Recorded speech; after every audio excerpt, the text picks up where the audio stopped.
Hi there, this is Cece with Going Solo, and you are listening to WGSN-DB Going Solo Network, and it is so great having you tonight.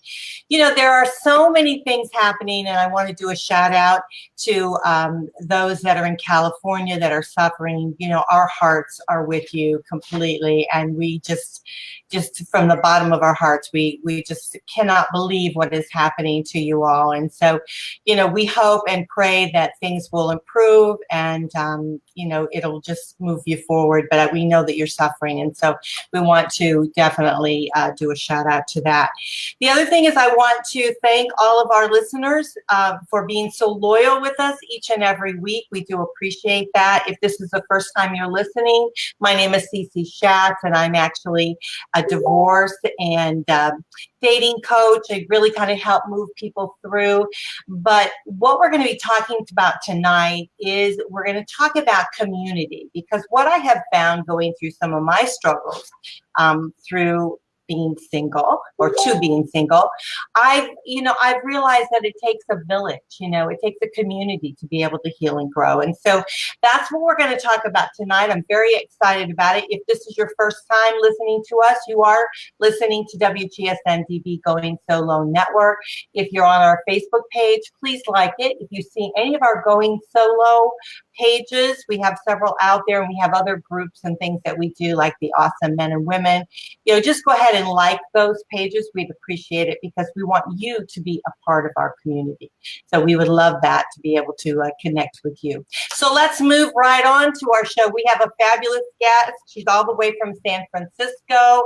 She really knows her stuff. She's a great coach. She's with the Heart-Centered Life, a career and divorce strategist.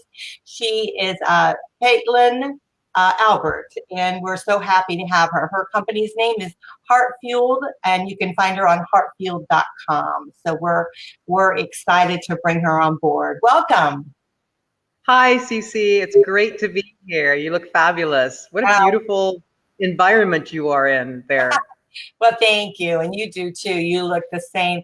It's kind of nice being able to, I have my office, my studio right here in my kitchen, which is like the heart of our home. And it's like a little room I have off in the back. And so it's nice to be able to, be comfortable, be warm. And, we're going to be talking about community tonight, what's so important about that. And so, what better place than to be in our homes and where we're comfortable when we're chatting, for sure. So tell me, how did you get into doing what you're doing? Like, I know that you're a coach and you help a lot of people through probably some of the difficult times in their lives. Not only, a life coach, but you're a career coach and also a divorce coach. So you're really a very inspiring individual. So how did this start for you? Well, it all began with the death of my favorite cat.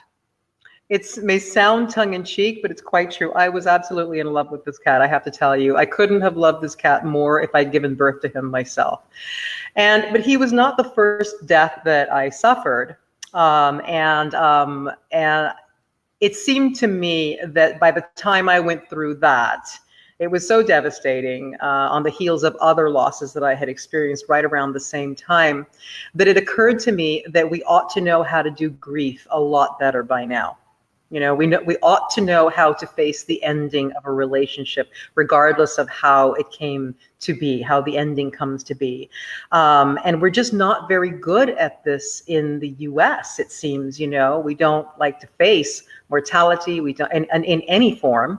And it really, we don't even know how really to be with others who are facing an ending of some sort, whether it's through the passing of a loved one or a divorce, or even coming out of an addiction, or whatever it might be, changing and shifting community, right?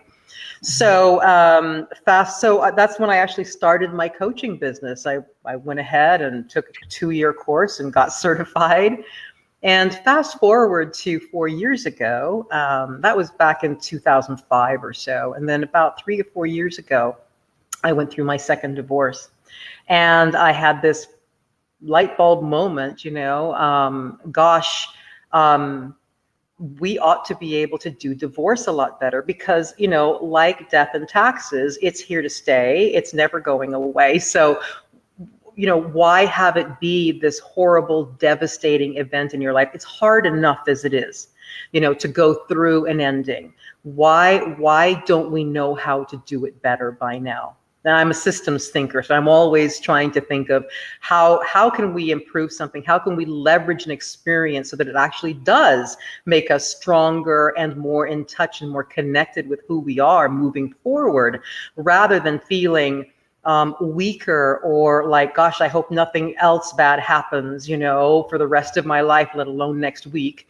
You know, life is life, and it's going to be what it is. And we need to be able, I feel, to fortify ourselves and face it. So that's sort of in a nutshell why I got into what I do. Yeah, life is a great teacher. So why not leverage it, you know? Yeah, it's amazing that it is. And, you know, I was thinking as you were chatting there, is that it is true that we, you know, divorce is like a death, and we are not accustomed to it. It's not an easy thing for us. And I worked at one time years ago as a paralegal, secretary paralegal for an estate attorney, which we handled death all the time. We handled, you know, their estates and people, you know, going through grieving, having to deal with those kind of things.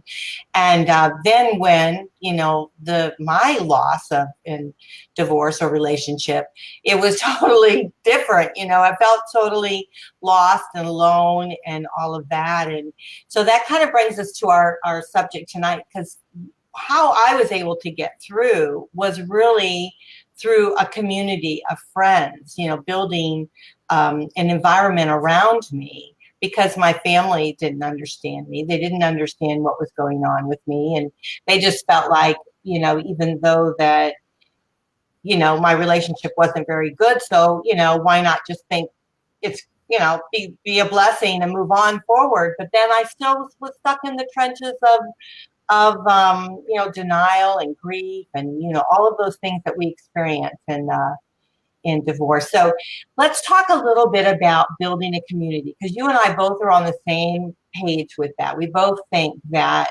it's better to, see, the thing is, what I'm thinking is that my thoughts were building the singles community. I'm trying to build a singles network, because I feel like it's okay to be alone, but we don't have to be by ourselves. You know, it's okay to be single. It's okay to have that singular status within our lives, but it doesn't mean we have to be alone. You know, we can have friends and, you know, business partners and be in an environment where we still feel like we belong to something. So let's talk a little bit about that. Yeah, well, as you were speaking, so many things came to mind. You know, it's interesting how I seem to, is here in the West, we seem to spend a lot of time identifying as either married or single or divorced. It's a label, and it doesn't identify who we are. It's not who we are. It's simply a status of relationship, you know? And I believe that it is beneficial and effective to focus on who you want to be in the world, right? So for instance, for me, and of course, you know, death and grieving and divorce and all endings, you know, you have your process of going through it, whether it's the doubt and the second guessing and the denial and all of that. That's all proper and appropriate, and very individualistic. And it's natural that the community that we were a part of, whether it was our friends or family members and so on, who were accustomed to relating to us in a certain way by how we presented in the world as a couple, as a mother, as a, you know, a career person, as a stay-at-home mom, whatever it may be.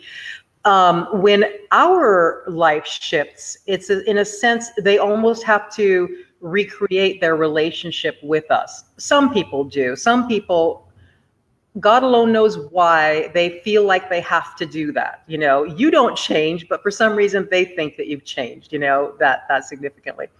So, so where I'm going with this is that it's natural also to find that we are shifting out of the communities that we knew. Some will remain and others will shift and change, and others will simply go away. And we can often, you know, there's the social divorce. That's what we call the social divorce in, you know, in our divorce coaching industry, and that's a very real phenomenon. And it can be as painful and sometimes more painful than the actual divorce that you're going through with your spouse, because it infiltrates all parts of your life, all your support systems. That you have had up until that point begin to shift and morph into something else.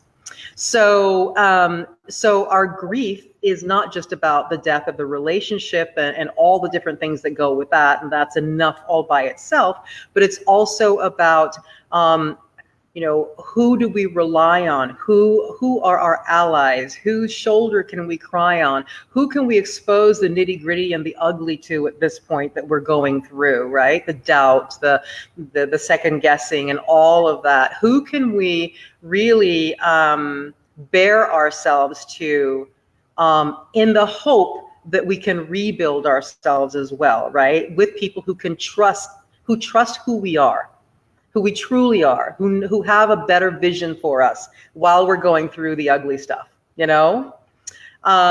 So forming a new community or forming or deciding who we want to lean on and who will grow with us is a challenge. So for instance, I have a lot of people who they will not talk to their family when they're going through their divorce. They don't want to rely on a lot of their friends because they don't feel like they want to bear all of that stuff to their family and their friends. They feel like it'll take too long. They'll get tired of listening to them, all this sort of thing. So we have a real dilemma. And we find that we back ourselves into a corner of aloneness, you know? And instead, and so that's oftentimes when people will seek me out, because they know better. They know that they want to get through this. They want to get through it in the best possible way that they can, and they realize they can't do it alone, you know. Or if they do it alone, it will take a whole lot longer, and they're just not willing to put that kind of time into mourning or grieving a relationship that they just no longer really want anything to do with. So I know I'm sort of, so when it comes to community and building a new community, that's something that we really sort of walk slowly toward as we begin to make sense of how our old support system starts to shift and dismantle itself and morph into something else, and what parts of that come with us. There's a great saying that I read a while back. I think it's where the "it takes a village" saying came from, but it takes 100 adults, 100 parents to raise a child. That's the original saying. And I really believe that it doesn't stop with children. I believe that if it takes 100 adults to raise a child, then you multiply that by, if you have a child, how many adults it helps to raise your child. It takes more than 1,000 adults to raise another adult. Mm-hmm. Yeah. So it's funny that you say that. I don't know. We're having a feed here. Can you hear me okay? I can hear you just fine. Okay. Because the divorce group that I have, and I've had it for years now, and we've had hundreds of people go through it. What I've done is I've put in place it's like a pay it forward. So it's not just about me. It's not I'm not like the queen coach or whatever, that kind of thing. I just kind of keep it together. But they all are the ones that are active. And I tell them that you'll heal. The faster you'll heal is by participation in it, by connecting with people, growing with people, moving through and helping others. Because what I have found is, of course, there's leaders within any environment. The leaders will step forward and they'll help to lead, the group, and they'll do, gatherings and different things like that. But they'll reach out, and it's an amazing. I sit back sometimes and watch it. I don't say a thing. I just let it happen. And it's amazing to see it grow like that, and to see the movement of people move through into a better environment. And they've all said that they've taken so much, they've gotten so much from it, because the focus is not on our exes. The focus is on ourselves, the growth within us, and the realization of maybe the demise of our relationship, what part we played in it, so that when we move forward into another relationship, it's better. But I think having that, community with individuals that understand that, today may not be one of your better days, they get it because they go through it. They know, and so I think it truly makes the difference. It truly does, to be able to move forward and to grow. And it's also builds back the trust, because I think a lot of times when we say we don't do divorce well, a lot of it's because it's not like, many of us had time to say, okay, this relationship is breaking down, we're going to, dissolve, like a business or something like that. It's, we don't have to really that time to do it. It's like all of a sudden, bam, to many of us, here she's got a new partner somebody forgot to tell us about, so you're, the dynamics of that is very, very difficult in order to be able to move forward. And you can't, the one that was, I consider it's the ones that are left behind. I mean, sometimes they get, when I say that to them, they get a little bit upset with me, but they're the ones that are still feeling the pain because they haven't moved forward as quickly as their partners have, their exes have. And so, yeah, it's kind of hard to explain about what the community, the benefits of the community, and how it, that connection, what it does. I mean, maybe you could better explain that. Well, I think that it's important to be discerning about the community, any communities that we find ourselves or choose to be in, especially when we're in that vulnerable state. Now, it begins by understanding that regardless of the circumstance of the end of our relationship, whether we have been left or we're doing the leaving or it just simply dissipated over time and everybody agrees that it's over, it is our journey. Right. We take responsibility, not necessarily, we're not talking about blame, but it's appropriate to take responsibility for how we want to experience this ending. So if you've been left behind, it is still important to ask ourselves, how do I want to go through this for myself? If I have to go through this, what will make this journey worth it by the end of it? As if it's an initiation, as if it's a rite of passage. You see, there's great power in reclaiming the fact that this is your experience, and it takes us out of the mindset that someone has done this to us. Someone has just simply done this, and together somehow this has happened. How do I reclaim my power in that? And so part of that is being discerning as to who we talk to, who we spend time with, the environment in which we choose to heal, right? So it is extremely important to, it's so easy to feel bitter and victimized. And I say that with love. When you feel like someone has just done you a tremendous wrong, you can go through that phase of anger and depression and, why and so on. And that's appropriate. Yet, it is important to not just pick any community or environment to heal in, because you can find that depending on the community and the people that you hang out with, if you need to vent, you might find that you're in a group of people or choose to be around a group of people who just want to vent. And that feels really good for a while. But to the extent that it, can start to be a broken record where that's all you do when you get together, we actually then can actually carve out patterns for ourselves that whenever we're around that group of people or someone in that group,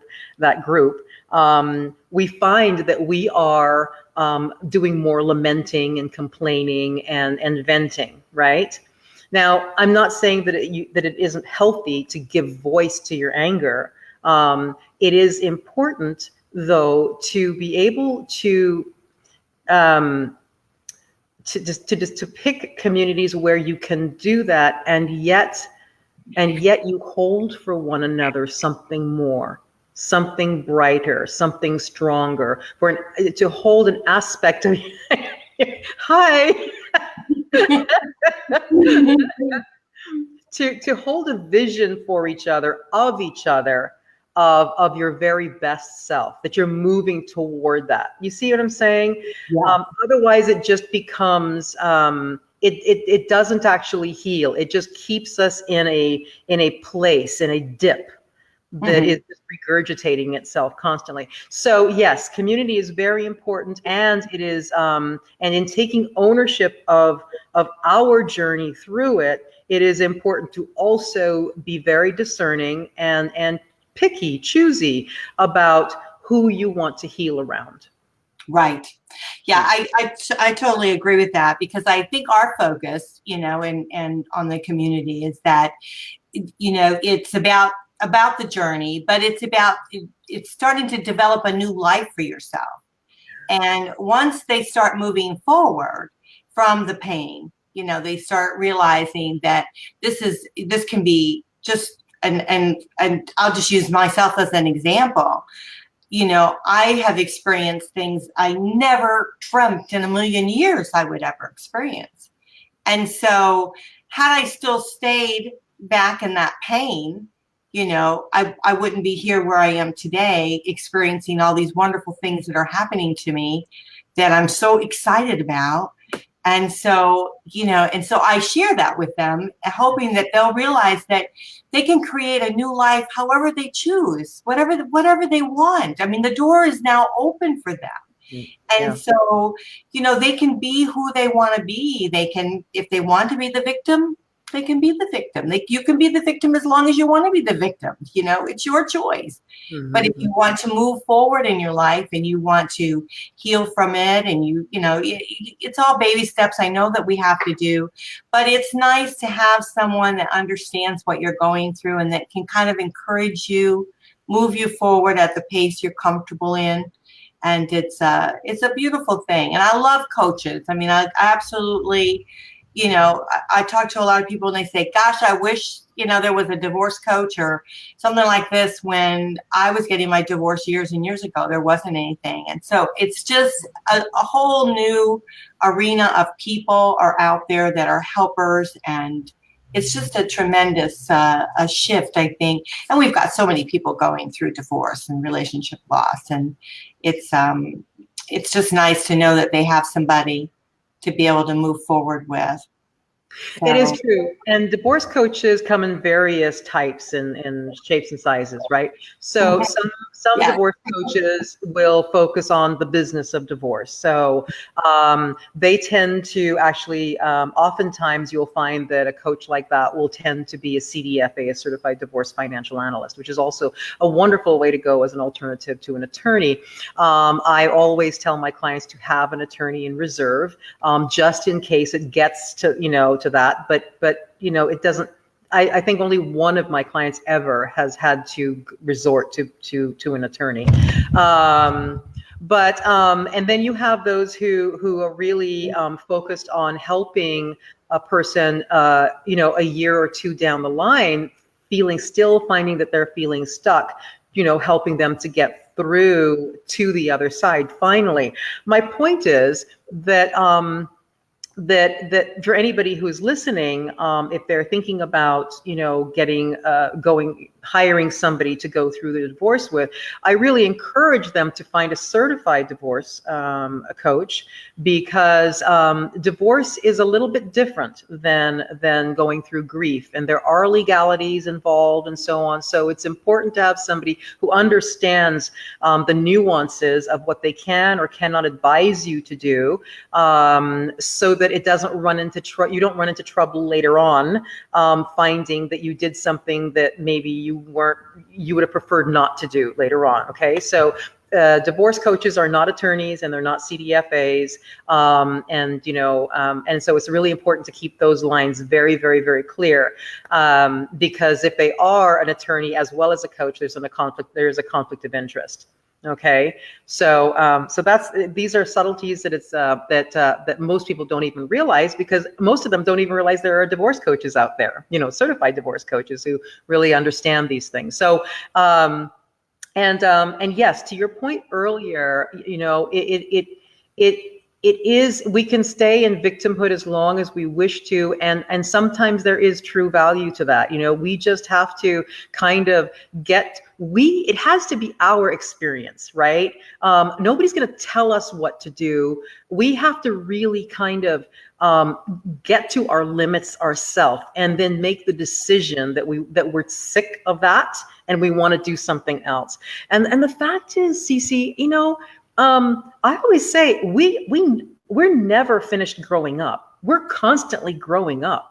So just because we're in our 30s or our 40s or our 50s or our 80s, we are still just babes in the woods, learning how to do a new decade and what it's like to be 40 and us, and maybe divorced or starting a new career or whatever. It's like there's always a new frontier in front of us. So it's never like, business as usual. It's never that you grew up and therefore everything, or life is old hat now.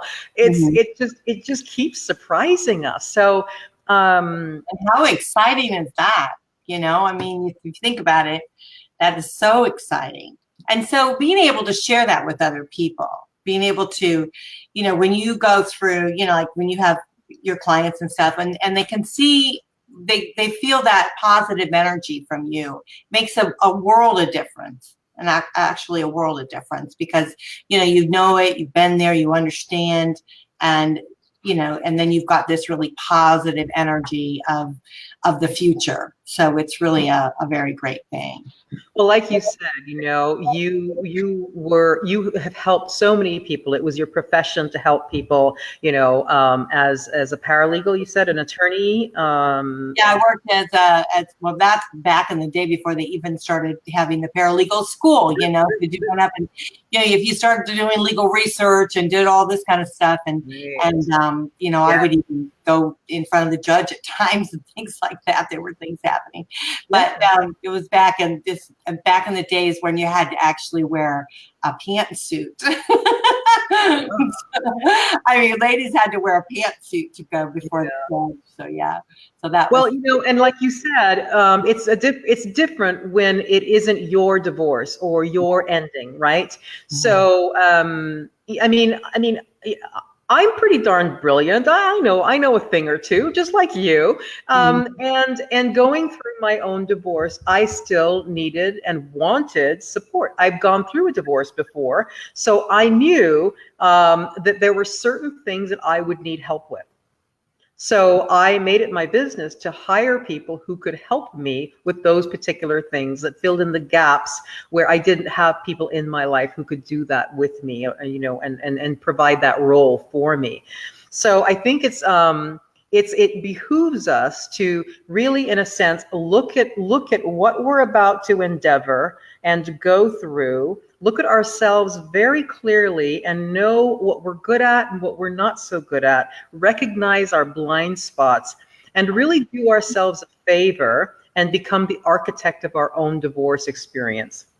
What do we need to have in place in order to help us with these things, and to really try to rise out of the mindset that will tell you that you should be able to do this all yourself, Because truly, when we are going through something like that, our brain chemistry actually hijacks our capacity to really treat it as if it was someone else's life, and we knew exactly what to do, and we can walk them through it, and you know, it's A, B, C, D, this is what you do. I hear you, honey, and you still need to do this, you know, that kind of thing. So we really do need to take a wiser, more mature view of our experience, and really bring in the community that we need. And I'll tell you, it is a time that is hard to trust.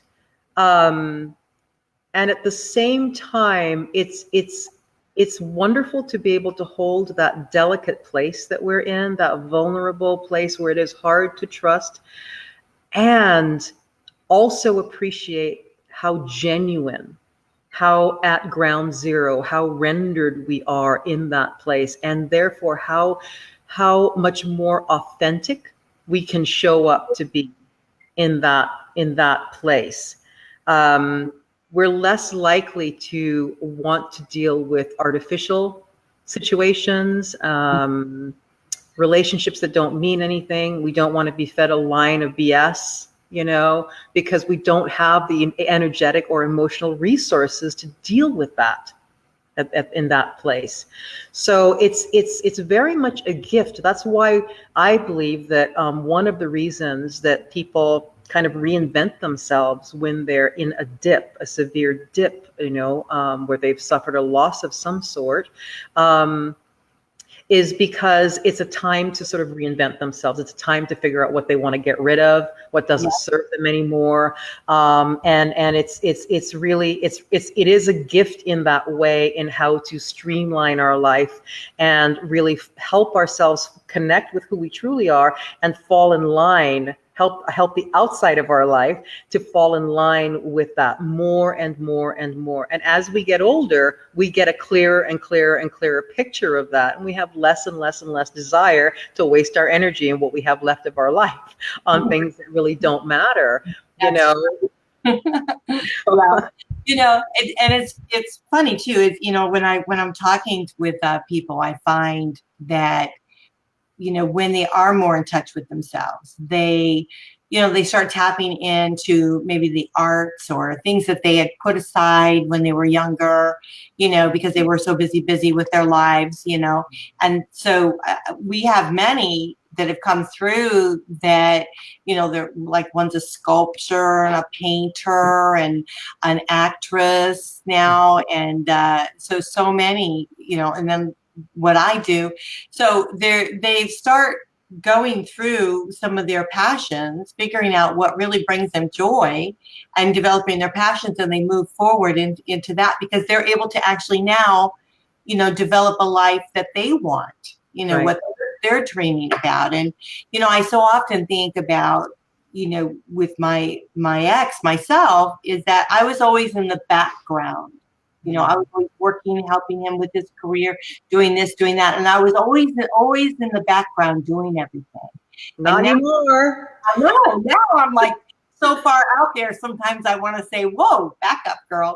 But yeah, so my life is totally different. And so, you know, I think if we can get past the pain and then we have someone or some beings, people around us that are encouragers in our life, you know, that will lift us up. You know, there's just, I mean, we can go anywhere. You know, there's no limits of what we're capable of doing. So it's amazing. Oh, we have a comment down here. Let's see. Lucille says, let me show you what she says here. If I can say, this is, how do you learn how to believe someone, trust them when starting dating again after divorce? Also, internet dating is so difficult because all they want is Barbie. Barbie doesn't exist, and they do not even look in the mirror at themselves. Well, that's a little bit true sometimes. Yeah, I have to say that.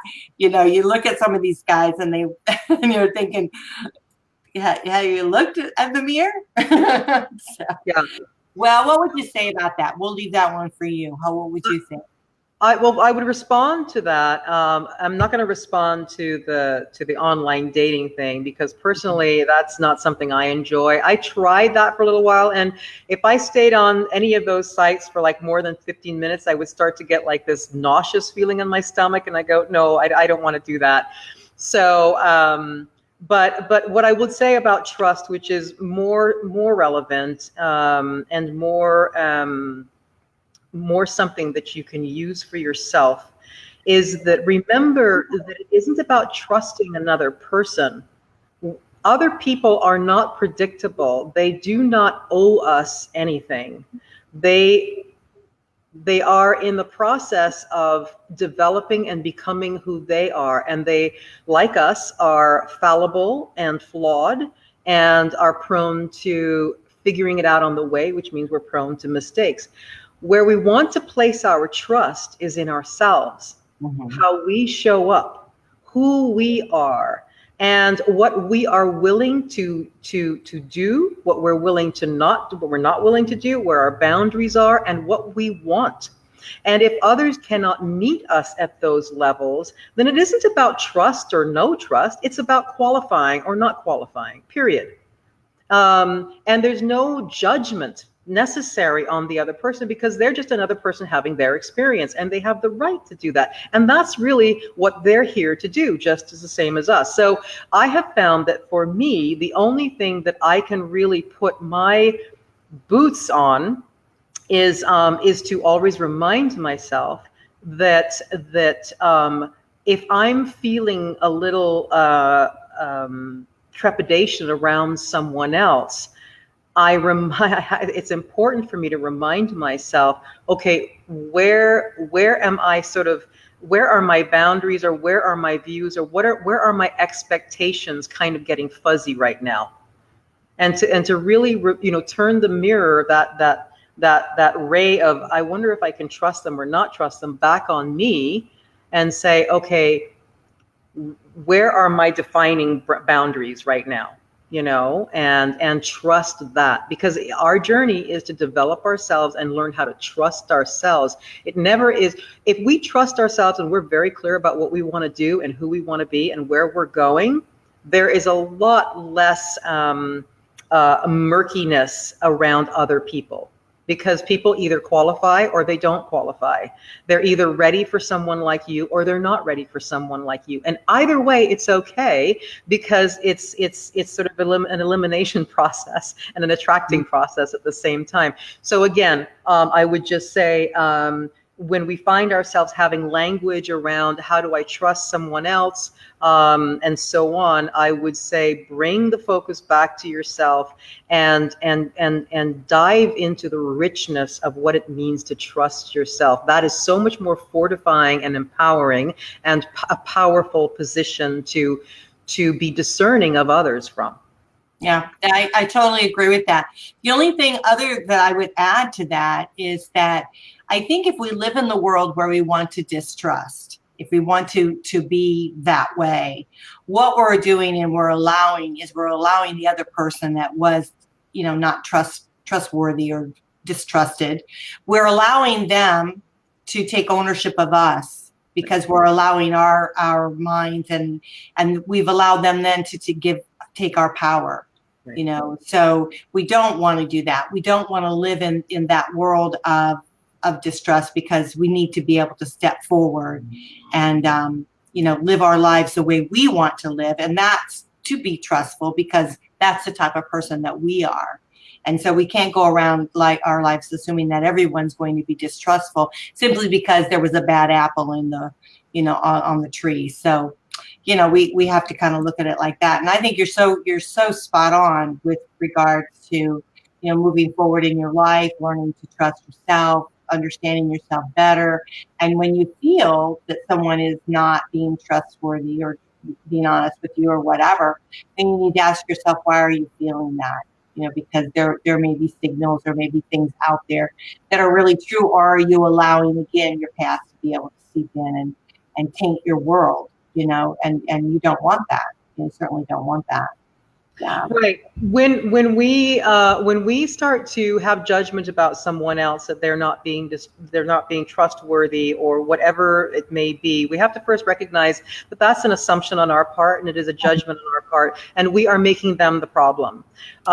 Whereas when we turn it back on ourselves, we're putting the power squarely back in our own seat and our own sovereign existence on this planet, right?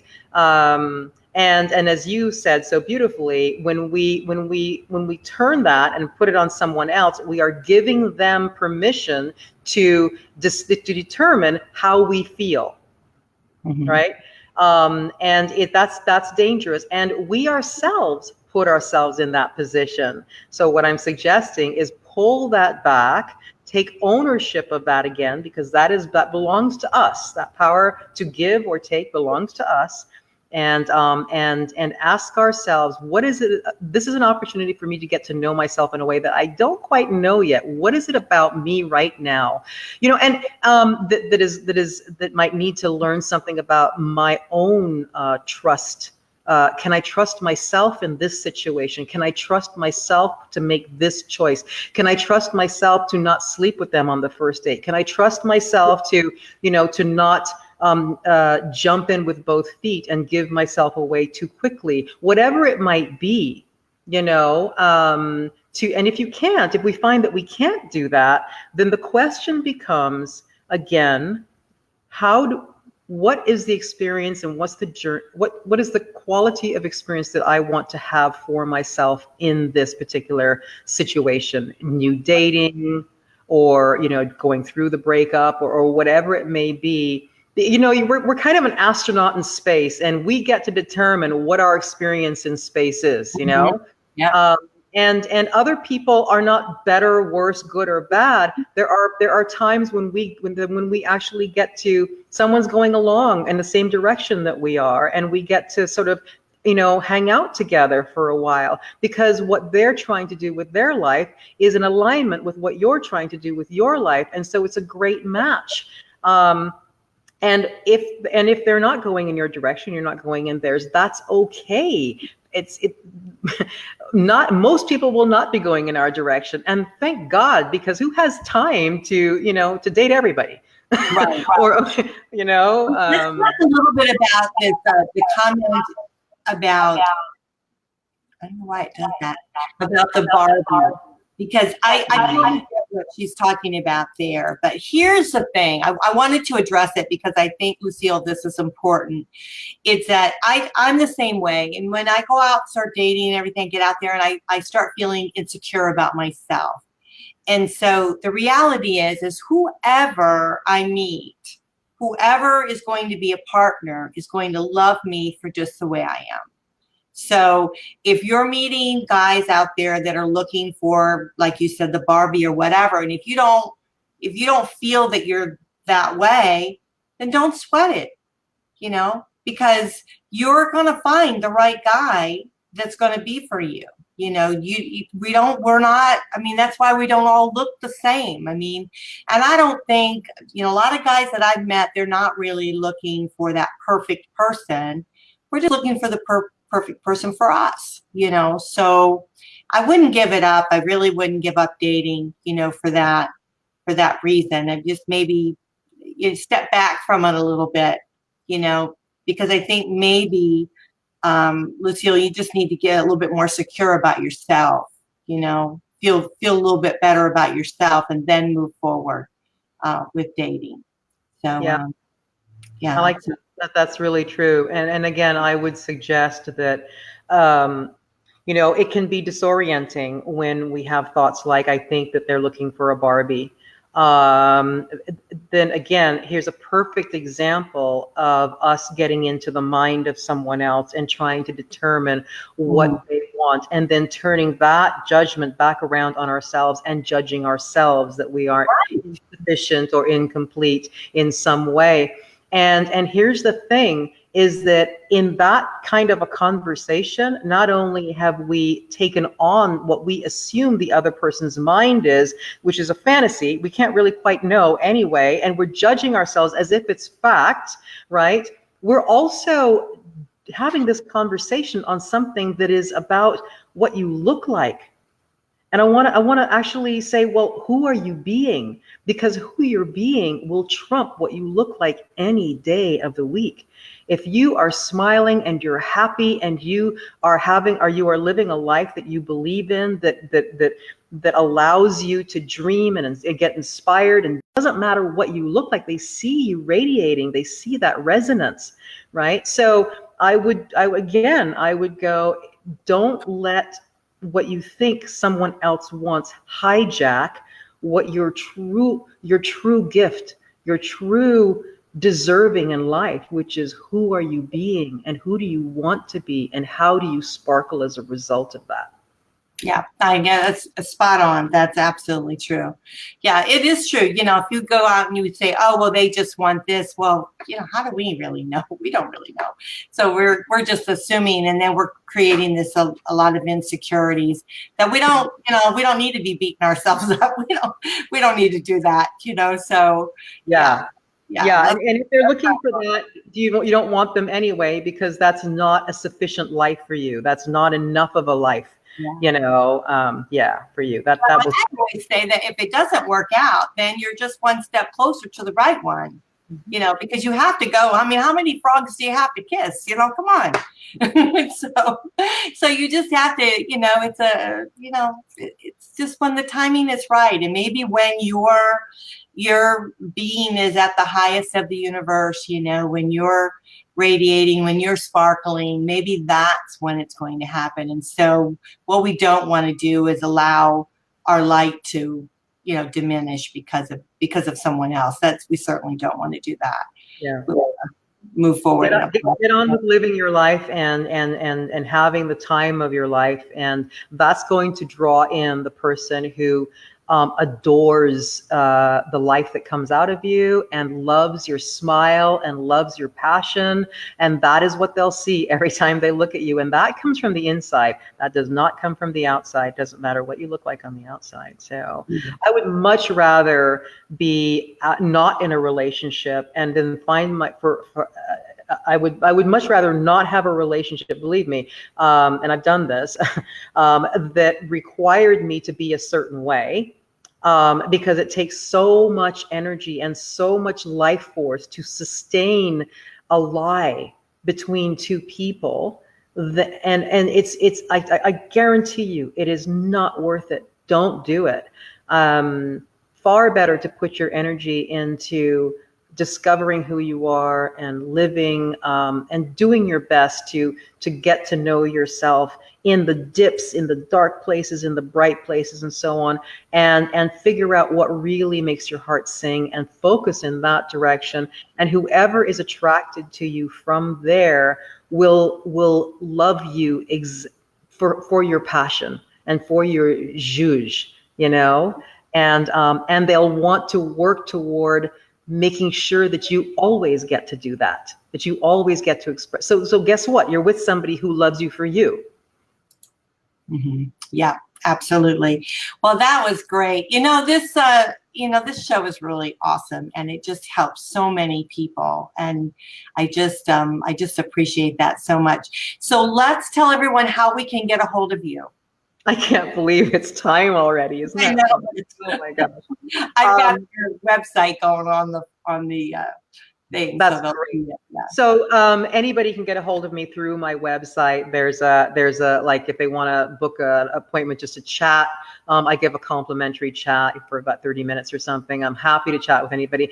Also, they're free to connect with me by email, which is I'm going to give you my private one only because my business one seems to be glitchy with Chrome right now. I'm not sure what's going on, but it's heartfueled, just like my website, heartfueled@gmail.com.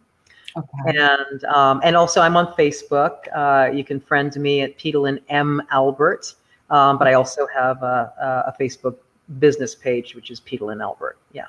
Right. So you definitely want to do that. You definitely want to connect with her, because I think it will really make a difference in your life. Absolutely.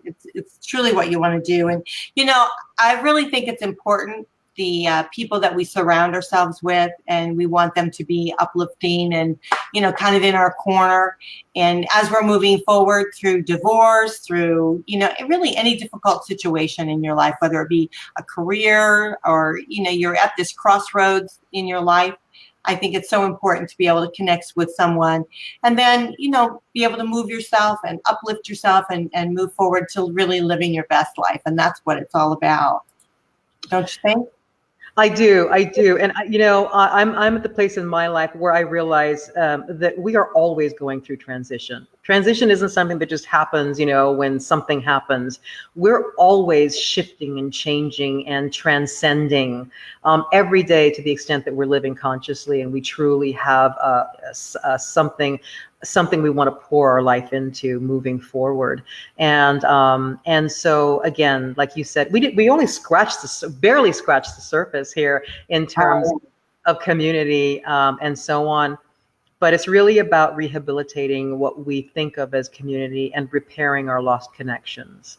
To believe that. Mm-hmm. Yeah. Well, I want to thank so much our listeners that are out there tonight. I know that a lot of them don't always come forward, but they see us on different pages that we post the show on. So I want to thank everyone for listening. And it's just wonderful having you on the show. So thank you so much. I appreciate that. Oh, Cece, this was so fun. Let's do it again. I really love chatting with you. I would love to do it again. I'd love to do it again. Thanks to your guests, too, for their questions. That's wonderful. Sure. Wonderful. Well, I just want to say goodbye. Good night. It's so great seeing you guys. And I want to thank you so much for listening to Going Solo with Cece. And you are on WGSN-DB, Going Solo Network. We are here every Thursday night. We start now at 7. We moved our time. So we start at 7 p.m. Eastern time. So I hope you will join us. Please like our pages. Please like the show. If you would, be so kind to give us a little heart. We would love that.